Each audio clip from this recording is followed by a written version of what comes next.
we are powerless here, and it's kind of scary when some humans have that kind of power over other humans, and there's very little you can do about it. So my only hope, of course, is God and people like you that will keep putting pressure, keep letting people know what's happening to me. I would never imagine, never ever, that me speaking to people, encouraging them to stand up for their right, because that's what I did in Quds. I said, hold the line, stand up for your rights, do not quit. In a free and democratic society, people have to have the ability to stand up for their right. And I would never imagine for that speech I would be in prison. Adam Sos here for Rebel News with another update on the troubling saga of Pastor Artur Pawlowski. As you likely know, Pastor Artur Pawlowski is in jail to this very day. He has been arrested 5 times, and this is now his 3rd incarceration throughout COVID-19. Now, his interactions with authorities began 2 decades ago for preaching in public and feeding the homeless, but his persecution began in earnest as a result of these new COVID-19 mandates. Pastor Artur, in essence, all that he has done is feed the homeless, open his church, and preach publicly, which are things you'd normally expect a pastor to do. But in the world of COVID-19, particularly if you're Pastor Artur Pawlowski, those actions can garner the ire of government officials. While many others engaging in these same activities have received tickets or no consequence at all, Pastor Artur Pawlowski has been under constant attack. Well, I received a call from Pastor Artur Pawlowski, who has been going through a great deal, largely spending time in isolation and struggling being away from his family. He reached me from behind bars for an update on his situation. You are in a box, a very small one, for 23 hours a day, and you are allowed to come out only to take a shower, and of course I'm using this time to talk to my children and my wife. So if this is for a few days, it's not a big deal, but this is 3 weeks right now, so of course it has a big toll on me. As you know, Adam, I'm a very social person. I love people. I love spending time with people. So being locked like a dog in a box, in a doghouse, if you will, is horrible. But I guess it's a lot better than the second day, because in the second day I was put in a small iron metal box where I almost passed out without water. I guess as a punishment of some sort. To this day, I don't really know or understand why I have been put in that metal box, but it is what it is. I'm powerless here, so I'm reading a lot. I'm writing the whole story for Sarah, so I have lots of disclosure documents. Yeah. Trying to write a lot about what happened, what led into this whole thing. And as you know, I have multiple charges, and it looks like they're piling up more and more, doing everything in their power to keep this, in quote, dangerous pastor from speaking out. Yeah, it is shocking. And again, we've seen, very likely, I was talking to Sarah today and talking to a few legal sort of bodies out there, and it is almost certain that you are the most persecuted man in Canada when it comes to COVID-19, but you may be one of the most persecuted individuals in the history of Canada at this point. It's getting ridiculous. The extent to which they just keep piling up charges stemming from incidents where other people aren't even getting ticketed, and then per the account of your legal counsel, Sarah Miller, the most that is sort of reasonable is maybe a couple $100 ticket or $1,000 ticket. In your case, they seem to want you behind bars forever. To call you a political prisoner at this point is fair. All you've done is feed the homeless and open your church and preach to people. Ultimately, though, I want to get from your personal perspective. I know last time you were in jail for a bit of a longer stretch, you lost weight. It was a tough and challenging time for you. How is your health? How are you managing? Well, the first 2 weeks I was fasting, but then I was a little bit worried that they might try some legal maneuver and put me in a place that no sane person should ever be. So I had every day people coming to me and kind of trying to trick me into saying that this is political or this is a hunger strike and stuff like this. And I kept saying that this is my religious right. It's fasting, and I've done it before many times. So, but then 2 weeks later, 2 weeks, 14 days I was fasting, I decided that my wife will take over, because telling you the truth, Adam, we are powerless here, and it's kind of scary when some humans have that kind of power over other humans, and there's very little you can do about it.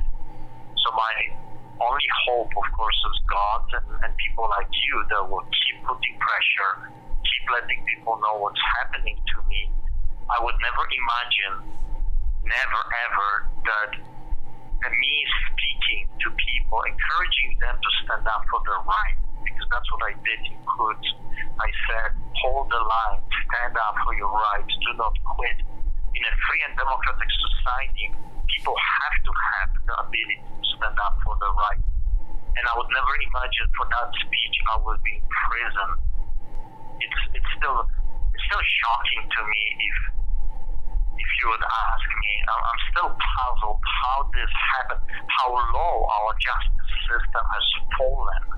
If now you have a pastor that came to encourage people that are hurting for 2 years to fight for their rights, and right now I am in prison without trial, without ability to really defend myself at this moment, and yet here I am, 23 hours locked like a vicious blood murderer, I guess, in a box, and there is absolutely nothing I can do about it. So, but this is the reality. And when I heard the Prime Minister, his comments, his statement about Ukraine and Russia, I just almost wanted to eat the radio. What a hypocrite. But those people have lost the tag of reality. The very thing that they're accusing Putin, they have done to their own citizens, trampling people with horses, laughing about it, keeping pastors in prison just because they disagree with my point of views, our point of views. That's exactly what Putin has been doing all those years. We have entered a totalitarian regime. How dare Kenney, Premier of Alberta, say anything about democracy and condemning what Putin is doing? How dare Justin Trudeau, the Prime Minister of this great country, say anything against Putin while at the same time they're doing the very thing they're accusing Putin of doing? And yes, it's true they're not shooting us dead yet, but that's how it starts. It starts with people in prison simply because they dared to oppose the government rhetorics.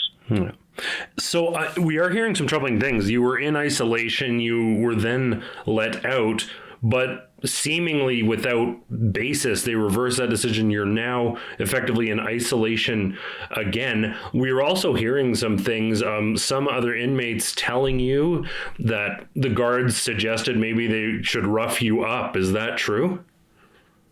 Yes, actually that one day that I was allowed to spend a few hours with other inmates, because remember, I was put in isolation for COVID, in quote, but that was it was the first 14 days.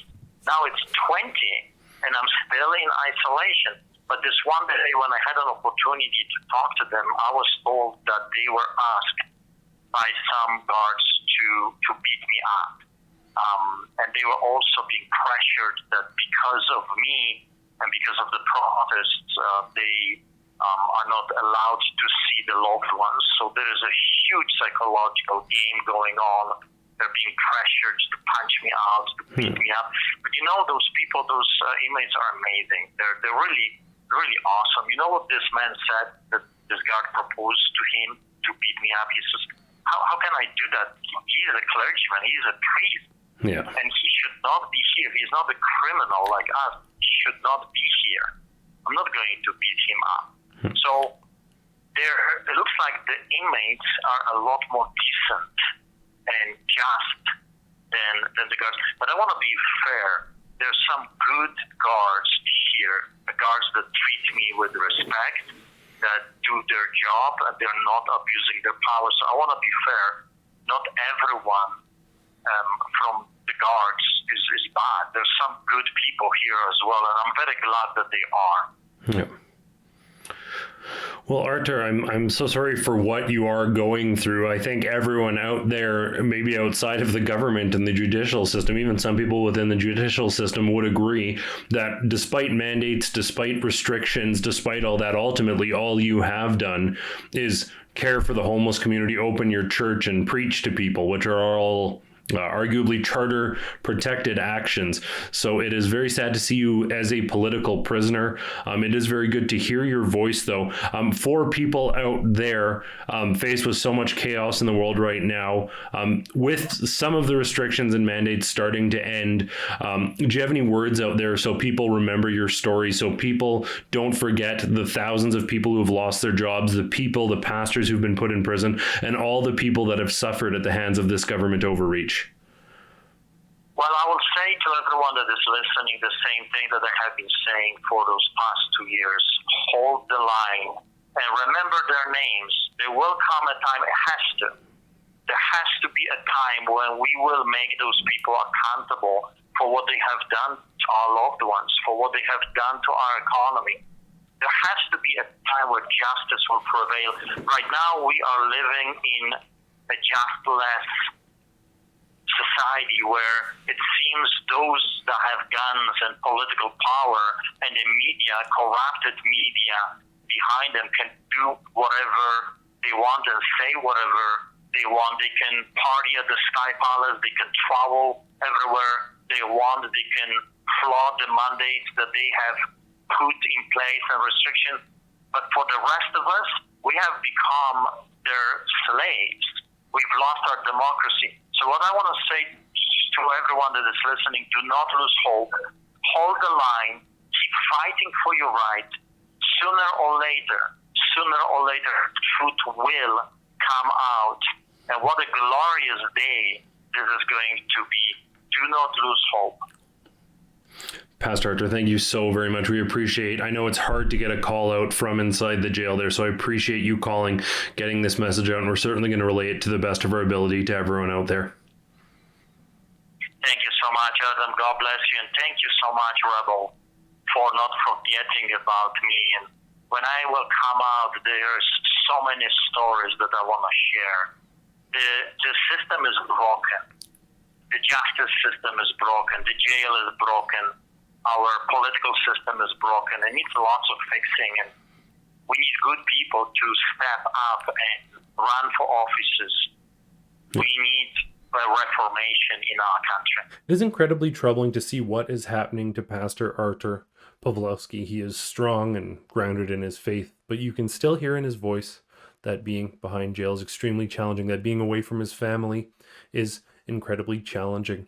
The world may be moving on in some ways from COVID-19 restrictions and mandates, at least for the time being, but the fact of the matter is there are still thousands of people who've lost their jobs and lost their livelihoods as a result of COVID-19, and Pastor Artur Pawlowski is still locked behind bars, very much a political prisoner.